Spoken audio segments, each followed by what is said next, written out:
یوه ورځې یو کافر په لیارې باندې تېرېدلو،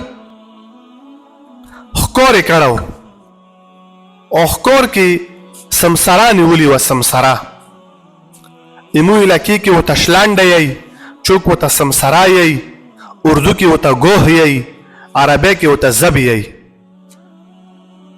نه سمسره یې نیولې وه، په اوښ باندې یې تړلې وه.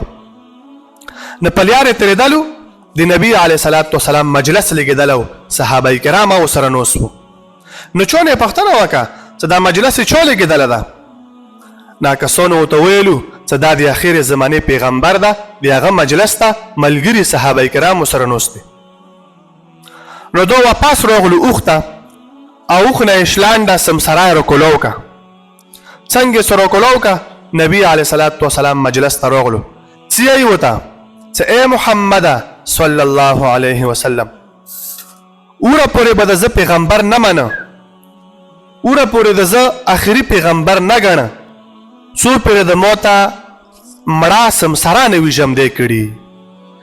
کله د موته دا مړه شلانډه دا مړه سمسره ژمدی که، او بیا دی د تو د پیغمبرۍ ګواهي ورکه چې ته د آخر زمانې پیغمبر یې، هغه نه بعد به د زه خپل پیغمبر ګڼه.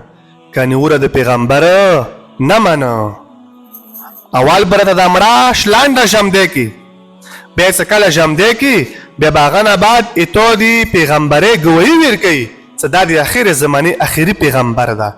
که یې مو شلانډې د مو سمسرې ګواهي ورکه چې دا د آخر زمانې پیغمبر ده، بیا به د ځا ومنه، کنې منه ده نه. څومره سخت شرطونه دي.